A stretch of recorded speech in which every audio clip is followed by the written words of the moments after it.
Okay, let's unpack this. We are witnessing, I think, a profound reshaping of global economic power. Absolutely. The traditional rules of trade, of diplomacy, even of just, political muscle, Mm. they've been completely rewritten. Mm. And here's the shocking truth that your sources are revealing. The cost of that whole restructuring, it's being paid not by the rivals that were targeted, but by American workers and, historically protected domestic industries. Indeed. We have two just astonishing and deeply analytical pieces of source material this week. Right. And they both focus on America's trade relationship with its North American partners, Canada and Mexico. So our mission for this deep dive is to synthesize these analyses Okay. and really show you how two major simultaneous economic battles unfolded. And in doing so, reveal the very real-world costs of these high-level political decisions. So we're really going to be exploring a central paradox here. Exactly. Washington tried to use its massive economic leverage, first against Canada, a major ally, and then against China, a primary rival. But in both cases, the strategy just completely backfired. It really did. The U.S. was outmaneuvered.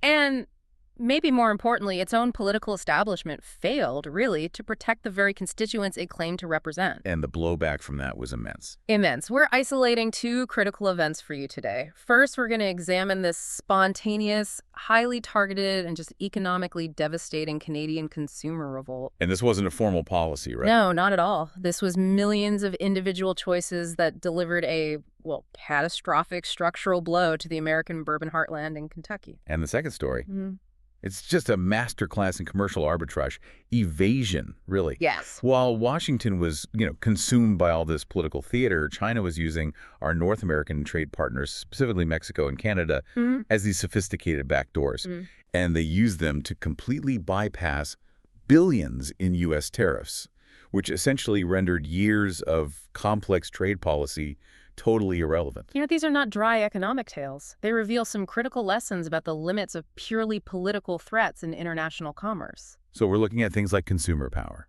Consumer power, the true resilience of global supply chains, and, why policy that's built on arrogance, as these sources suggest, often has massive unintended consequences. It's a deep dive into how economic power is shifting and why the people paying the price are often those who had nothing to do with causing the problem in the first place. So who knew that a few hostile, arrogant words shouted during the Christmas holidays could trigger what is now being described as an existential crisis for a multi-billion-dollar American industry? It sounds like fiction, doesn't it? It sounds like something from a bad political drama, but the consequences, especially for Kentucky, are just heartbreakingly real. This specific analysis, it really starts with the catalyst, and it was a moment of just pure political provocation. And it was on Christmas Day. On Christmas Day, of all days, the then outgoing administration just picked a fight with Canada, an ally and our second largest trading partner that absolutely nobody anticipated. And this wasn't just some off-the-cuff remark. No, the political leader openly threatened Canada's sovereignty. He suggested the genuinely absurd idea of Canada becoming the 51st state. That is absurd. And then capped it off with language that essentially told Canadians, and I quote, to go to hell. And what your sources really emphasize is that this wasn't just a diplomatic gaffe, it was a political disaster. Right. And it was compounded by the just absolute and deafening silence of the American political establishment that followed. That silence is such a crucial defining element of the narrative in this analysis. When a major political figure makes such an aggressive, economically threatening statement aimed at an ally, you expect internal pushback, right? You think so? Especially from legislators whose constituents are directly in the line of fire. You have to consider Mitch McConnell. At the time, he was a Senate leader, and he represents Kentucky. The global heart of the American bourbon industry. The undisputed global heart. And following Trump's threats, McConnell, according to the sources, offered not a word of condemnation, not a single public statement of pushback, even as his state's signature industry was put squarely in the crosshairs. So what you're describing, it's not just political optics. It's the implication that the normal democratic checks and balances just failed. They failed completely. The analysis makes a really strong case that political loyalty to the leader totally outweighed the economic well-being and job security of the very constituents who elected him. And that failure to correct the rhetoric, that political insulation, it prevented any kind of swift diplomatic de-escalation and basically sealed the fate of the bourbon industry as a target. Well, the underlying flaw in the entire political strategy, and it really is the logic of a schoolyard bully, Hmm. is this delusion that threats and intimidation aimed at allies will produce immediate cooperation Or capitulation. or capitulation. They fundamentally misjudged the Canadian national character.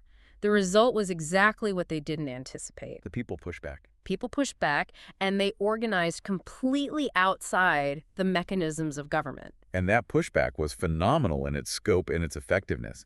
This became known as the Canadian counterpunch. Yes, the largest consumer boycott in living memory. But let's clarify a really crucial detail for you, the listener. This was not a government action. No, that's key. The Canadian government didn't impose new tariffs or laws. This was millions of individual Canadian consumers motivated by principle, by grievance, and a sense of, insulted national identity. And they collectively decided to reject American products. It's a textbook, powerful, real-world demonstration of consumer sovereignty. That's exactly the term. And, while any one person's choice to buy one bottle of whiskey over another is pretty insignificant, when millions of people coordinate around shared values, or in this case, shared grievances, their collective purchasing decisions can completely drive and restructure market outcomes. So it proves that economic influence doesn't just flow from government policy. Or corporate boardrooms. It flows powerfully and sometimes devastatingly from the bottom up. And the targeting was strategically brilliant, according to the analysis. It wasn't random at all. No, highly calculated. The boycott was aimed squarely at U.S. industries that had long backed Republican candidates and Trump himself, which means specific recognizable American bourbon brands and also California wine producers. This was not just economic retaliation. It was. It was a targeted form of political counter-lobbying. It absolutely was. Bartenders and consumers were saying, essentially, if your industry and your political leaders are going to insult us, we will ensure that insult translates directly into lost sales for your primary political donors. They were literally rejected at the checkout counter and at the bar. And the subsequent fallout in Kentucky has been brutal. It's moved far beyond just political messaging and into severe structural economic dislocation. And that industry, it's worth over $9 billion to the state. Over $9 billion. And it's now in free fall. The data points are just shocking. Okay, let's talk about the scope of the loss. The U.S. has lost an incredible and unprecedented 85% of its bourbon export market to Canada this year. 85%. And this isn't just a cyclical downturn or, a slight dip. Wow. This represents catastrophic structural damage that the industry may never fully recover from. Canada was one of the largest and most reliable export markets for premium spirits, and it has vanished almost overnight. And the human cost of this is really epitomized by Jim Beam. A truly iconic brand, a bedrock of American spirits, operating continuously since 1935. And they're shutting down their main distillery. Not temporarily, for the entire next year. Wow. We're talking about 1,500 unionized, highly skilled workers just left in economic limbo. All because, as the source argues, a political leader's ego operated without any accountability from his allies or his party. Exactly. I have to pause here and pose a skeptical question based on what the analysis is saying. If the Jim Beam executives and the massive Kentucky Distillers Association, if they knew their primary market was being decimated by this rhetoric, why didn't they speak up? That's a great question. I mean, aren't they one of the most powerful lobbying forces in Kentucky and in Washington? They are, and that is the core of the political paralysis that the sources highlight. The analysis suggests that the industry's powerful ties to the Republican establishment, the same establishment that enabled the rhetoric in the first place, created a culture of self-censorship. So they were trapped. They were completely trapped. Speaking out against the political figure would have alienated their domestic base and risked even more political retaliation. So their loyalty to the political project ultimately outweighed their loyalty to their own economic stability. And that created the vacuum that allowed the consumer boycott to just run rampant. It did. That makes the industry's official excuses sound even more, far-fetched. It really does. They're claiming the shutdown is necessary for site enhancements or because of a whiskey glut. Right. But Those explanations just don't line up with the facts we have from the analysis. The numbers completely contradict that narrative. Whiskey production this year is reportedly down by approximately 55 million gallons compared to the previous year. 55 million. So if you are dramatically reducing your output and still claiming a glut is forcing a year-long shutdown, you are clearly trying to obscure the true cause of the crisis. Which is a collapsed export market.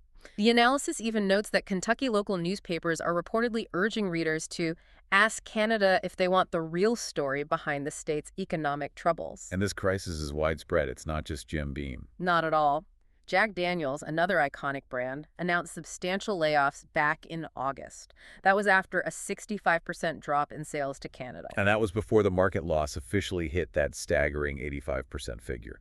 Exactly. So the ripple effects are just impacting every single aspect of the supply chain. You're not just talking about distillery workers. No, think about the cooperages that make the barrels, the corn farmers supplying the grain, the bottling and logistics companies. An entire ecosystem is feeling this shockwave. And this is where the long-term damage becomes structural and potentially permanent. This is maybe the most fascinating piece of the economic analysis. It is. Before the boycott, American bourbon was just a reflex in Canadian bars and retail stores. Right. A bartender would grab Jim Beam, Jack Daniel's, Maker's Mark without even thinking about it. But the boycott forced consumers and the service industry to break that deeply ingrained habit. So once people are forced to try alternatives, Canadian whiskeys, Irish whiskeys, maybe even premium local spirits, they often find they like them just as much or maybe even more. And that lost brand loyalty is incredibly difficult to rebuild, even if the political rhetoric changes tomorrow. Consumers and bartenders are actively rejecting American bourbon on principle. So the lost market share doesn't just magically return when political tensions ease. And I imagine competitors jumped right into that vacuum. Though aggressively. The analysis points out that the Canadian market, once it was lost, is now occupied by competitors who have scaled up to meet the new demand. So those new market relationships are now sticky. They're locked in. It's going to require enormous marketing investment from American producers just to get back to square one. A square one that might not even exist anymore. It might not. The extreme financial vulnerability of the industry is really underlined by the case of Kentucky Owl Bourbon. They declared bankruptcy in October. And this illustrates how the entire economic model of aged spirits has been, as the analysis puts it, upended. So the core asset of the aged spirits industry is the barrel of aging whiskey. As it matures, it increases in value. Exactly. It serves as long-term collateral for financing and for debt. This appreciating asset is just foundational to the industry's entire economic model. So what happened in the bankruptcy case? What went wrong? When Kentucky Owl tried to use their vast inventory of these aging whiskey barrels as collateral to pay down debts during the bankruptcy proceedings, the courts reject the proposal. Why? Well, the key testimony highlighted the dismal state of the Canadian market and the overall uncertainty, concluding that selling this inventory would be extremely difficult without steep, catastrophic discounts. So bottom line was? The bottom line. The barrels of aging whiskey, their foundational asset, became essentially worthless as functional collateral because the primary reliable export market had just vanished. That's not just a loss of sales. No, it's the collapse of the collateral that underpins the industry's entire financial structure. That is just a staggering implication. Yeah. So to summarize this first battlefront, what we're seeing is a powerful illustration.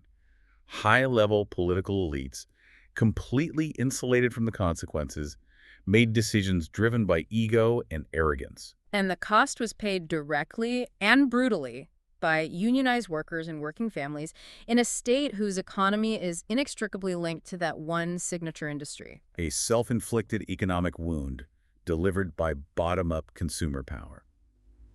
So the Canadian pushback was all about this spontaneous bottom-up consumer power reacting to a public insult. But let's pivot now to our second major battlefront. This one shows Beijing was playing a completely different game. A very different game. A sophisticated, quiet, bureaucratic game of evasion, all while Washington was distracted by political theater. So the question is, while one politician was busy picking a petty fight with Canada, was China quietly using Mexico and Canada as its own personal, massive backdoor to the lucrative American market? And in doing so, completely checkmating U.S. tariff policy. Exactly. This is truly a study in what your source describes as the 4D chess of modern global trade. Okay, so what's the context here? Where does this begin? This begins during the first administration, around 2018 to 2020. That's when the U.S. initiated the policy of implementing massive tariffs up to 25%, sometimes even higher, on a huge range of Chinese imports. Right. Everything from steel and aluminum to electronics. Electronics, textiles, crucial industrial components, everything. And the stated goal, which we heard endlessly from Washington officials, was explicit. It was. Force manufacturing out of China and back into the U.S., significantly reduce the massive U.S.-China trade deficit and protect American workers. But what happened in the cold, hard reality of global commerce? Well, China did not collapse economically. Not at all. Nor did manufacturing return massively to the U.S., as was promised. Instead, China did something far more intelligent, far more pragmatic. They just reconfigured their routes. They reconfigured their trade routes and their supply chains to completely skirt the tariffs using an existing legal framework. And the primary massive routes for this brilliant systematic evasion were, ironically, our closest trading partners and security allies, Mexico and Canada. Leveraging the USMCA agreement. Let's clearly define that acronym for the listener, because it is central to this whole evasion scheme. Right. USMCA stands for the United States-Mexico-Canada Agreement. It's the successor to NAFTA, and its whole purpose is to facilitate free trade across North America. So products made in Mexico or Canada, they generally enter the U.S. with zero or very reduced tariffs. But there's a massive catch, and this is the loophole that China exploited so brilliantly. The rules of origin. Exactly. To qualify for tariff-free entry into the U.S. under USMCA, the products must meet these complex rules of origin. So these rules dictate that a certain percentage of the final product's value, it could be 50%, 60%, even higher depending on the sector, has to originate from or be produced within the North American region. And this is the mechanism China leveraged for pure commercial arbitrage. Chinese companies responded with just astonishing speed and investment. They started setting up huge assembly plants, subsidiaries, joint ventures all across Mexico and Canada. Often clustered right near the U.S. border. Okay, so let's detail the operational brilliance of the scheme. Chinese components, whether they're specialized electronics, auto parts, textiles, they get shipped to Mexico or Canada as intermediate goods. Right, so they're still subject to China's export controls, but they avoid U.S. import tariffs at this stage because they're landing in our USMCA partners. And then in North America, these components receive what? Relatively minimal final processing? Very minimal. We're talking basic assembly, simple component insertion, just repackaging them with North American labels, or just certification. So critically, only just enough value is added to technically meet the thresholds. Just enough. Sometimes as little as 10% or 15%. Just enough to get past the lower thresholds required by the USMCA rules for certain products. And because they've now been technically transformed in a USMCA country, they get certified as made in Mexico or made in Canada. And these newly labeled products then cross the border into the U.S. completely tariff-free, entirely avoiding the 25% or higher anti-China tariffs that were specifically designed to block them. And so the U.S. tariffs achieved nothing but changing the geographical route and adding an intermediary. The numbers confirm this extraordinary shift. They do. Direct U.S. imports from China did fall significantly after the tariffs were imposed, which, Washington celebrated as a policy success. Right. But simultaneously, U.S. imports from Mexico and Canada just exploded vertically. Mexico became the largest U.S. trading partner in 2023. Surpassing China for the first time in decades, bilateral trade soared past $700 billion annually. That spike really tells the real story of the evasion. Now, the analysis notes that quantifying the exact amount of laundered product is difficult, because supply chains are so opaque. It's very hard to track, but reasonable estimates from trade economists and logistics analysts suggest that between 30% and 40% of the value of Mexican exports to the U.S. now has significant Chinese origin. 30 to 40%. If we translate that into value, we are talking about potentially $200 billion to $280 billion annually worth of trade flowing through Mexico that essentially skirted the U.S. tariffs. And Canada played a similar role. A similar, though smaller, role, maybe 15% to 20% of its exports serving as transshipment.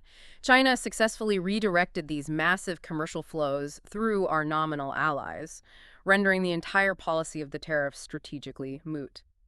So it was a clear win-win for China and its North American neighbors, and just a decisive loss for the U.S. Absolutely. The U.S. only changed the geographical location of the final assembly without recovering the promised American manufacturing jobs or fundamentally altering the trade balance. And the financial benefits for Mexico were immense. Chinese foreign direct investment, FDI, into Mexico just exploded after 2018. So border cities like Tijuana, Nogales, Ciudad Juarez, they experienced massive economic booms. Huge booms. New industrial parks built specifically to house these Chinese companies. Mexico gained massive investment capital, technology transfer, huge numbers of jobs for its workers, and increased tax revenue, all for serving as China's back door into the world's largest consumer market. And Canada's role specifically was highlighted in what the analysis calls metal washing. Yes.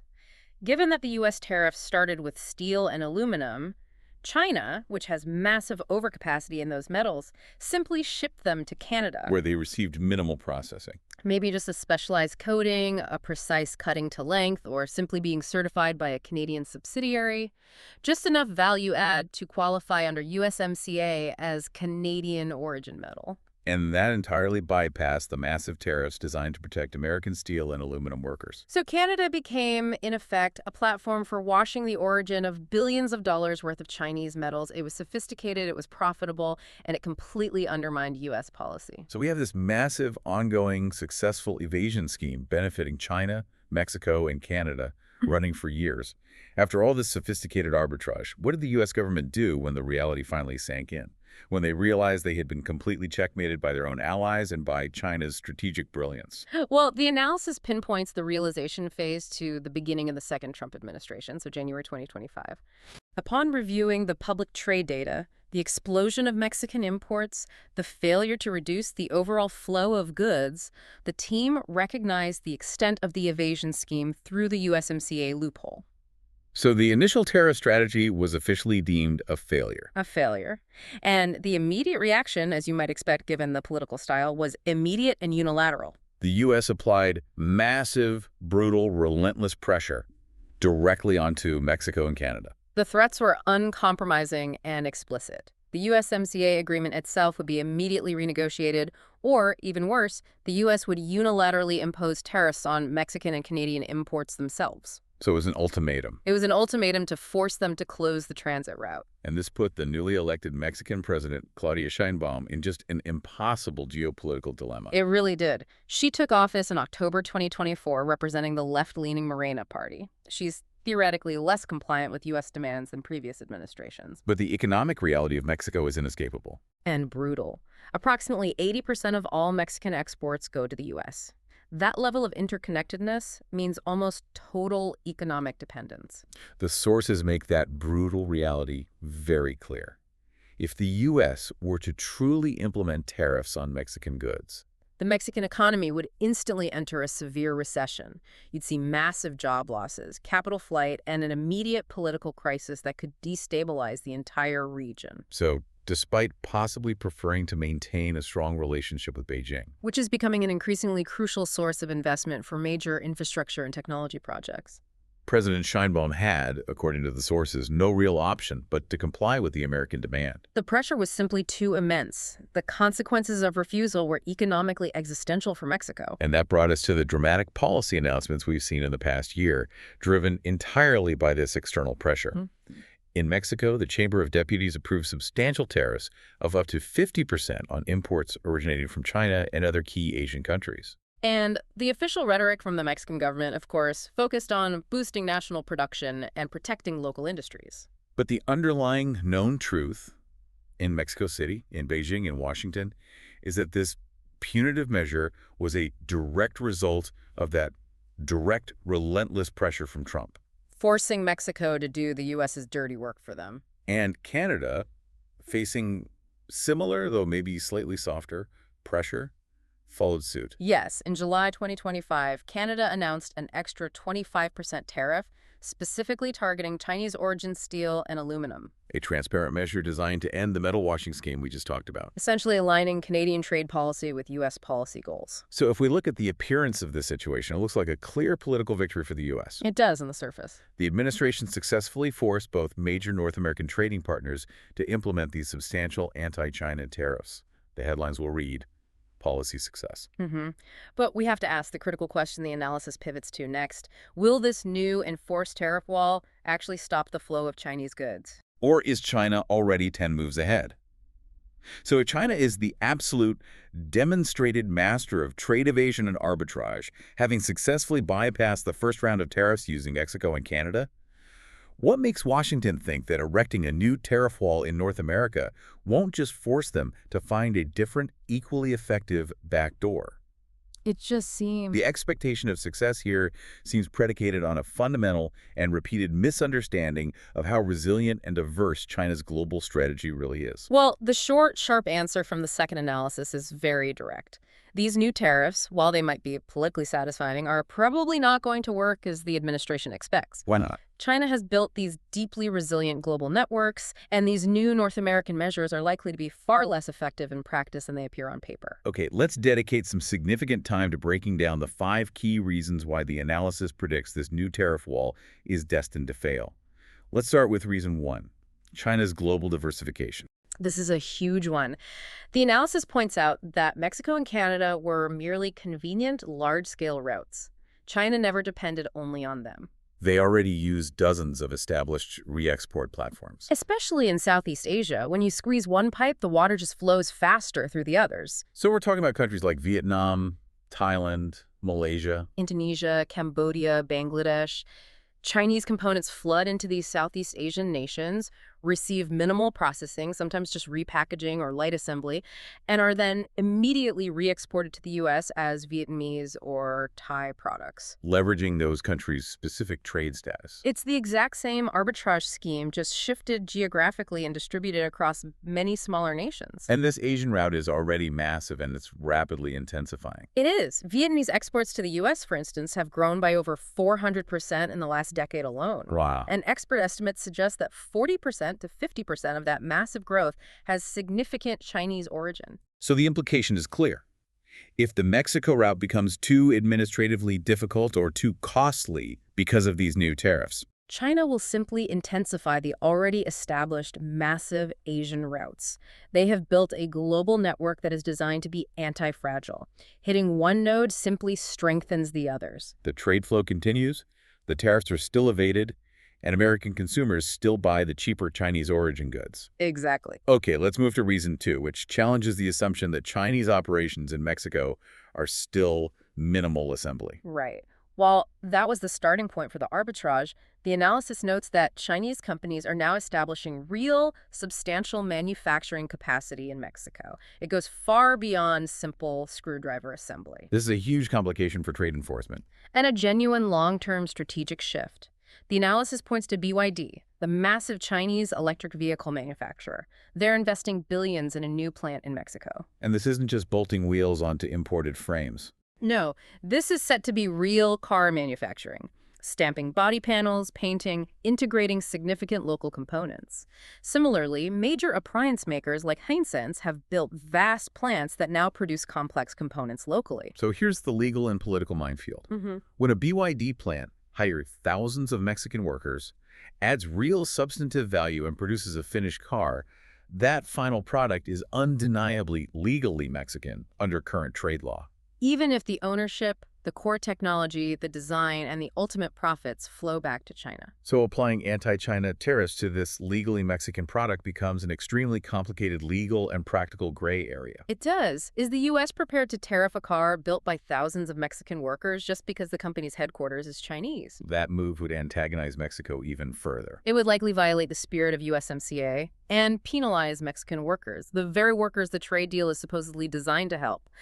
The political cost and legal complexity makes strict enforcement almost impossible without damaging legitimate North American production. Then there is reason 3, focusing on China's nearly endless, decades-long creativity in regulatory arbitrage. They are not going to give up. They have armies of specialized commercial lawyers and global logistics experts whose sole job is to navigate and circumnavigate every commercial barrier the West erects. So they'll just make the structures more complex. More complex. We'll see the increased use of complex joint ventures where ownership is intentionally obscured across multiple shell companies, leveraging the opacity of tax havens, And they'll use complicated triangulation of components through multiple countries. making the true origin impossible to trace easily. And most effectively, they'll use creative accounting methods like transfer pricing. Okay, let's define that critical concept of transfer pricing clearly, because it seems like an absolute key to evasion. How does that work in this context? So, transfer pricing involves shifting internal prices between different subsidiaries of the same multinational company. And they do this to minimize taxable value or to meet technical compliance requirements. For example, a Chinese manufacturer operating in Mexico might sell its Chinese-made components to its Mexican subsidiary at a deceptively low price. And that reduces the recorded Chinese value of the input. Right. And that makes it easier for the Mexican subsidiary to claim that the final product meets the rules of origin, say 50% North American content, because the Chinese input was undervalued on paper. This sounds like a massive administrative headache for customs officials. It's a huge headache for anyone trying to accurately verify component costs and origin. So China will find ways to maintain market access just with more complex structures, more layers, and more legal creativity. Precisely. And that complexity simply drives up the cost and time of enforcement for the U.S. Which brings us to reason 4. The predictable lax implementation within Mexico itself. Despite the official 50% tariff rate, the analysis argues that Mexico's enforcement will likely be extremely selective, soft, and minimal in practice. Well, Mexico has to balance two competing masters. Right. They had to implement the tariffs publicly to satisfy Washington and prevent that immediate severe recession that U.S. tariffs would cause. However, Mexico desperately needs to maintain its relationship with China. Which is not only its second largest trading partner, but a crucial, growing source of foreign direct investment. Mexico does not want to antagonize Beijing completely or scare off future capital. So the analysis is predicting a disconnect between policy and practice. Absolutely. The analysis predicts that verification efforts will be minimal, enforcement resources will be limited, and exceptions will be generous and widely applied. It's classic diplomatic maneuvering. It is. Sufficient action publicly to satisfy Washington's demands while quietly maintaining a functional, revenue-generating relationship with Beijing privately. It's the diplomacy of appearance over real disruptive substance. Okay, finally, we have reason 5. The domestic economic pressures these tariffs create within Mexico, which will inevitably lead to more loopholes. This is a crucial and often overlooked point. Many of the Chinese imports are not just consumer goods. They are necessary industrial inputs. Like specialized electronics, sophisticated machinery. High-grade chemicals, unique tooling, things that legitimate domestic Mexican companies need for their own non-Chinese manufacturing operations. So if you slap a 50% tariff on those necessary inputs, you dramatically increase the production costs for real Mexican manufacturers. Which makes them less competitive globally. Exactly. This puts Mexican businesses in an impossible position. It does. They rely on high-quality, cheap Chinese components to produce competitively priced final goods. So these Mexican businesses will push hard for massive broad exemptions from the 50% tariff regime. And every single exception granted. Whether it's for agricultural machinery or specialized electronics or textile components, it creates a new exploitable loophole that China's trade experts will creatively leverage. It becomes an inevitable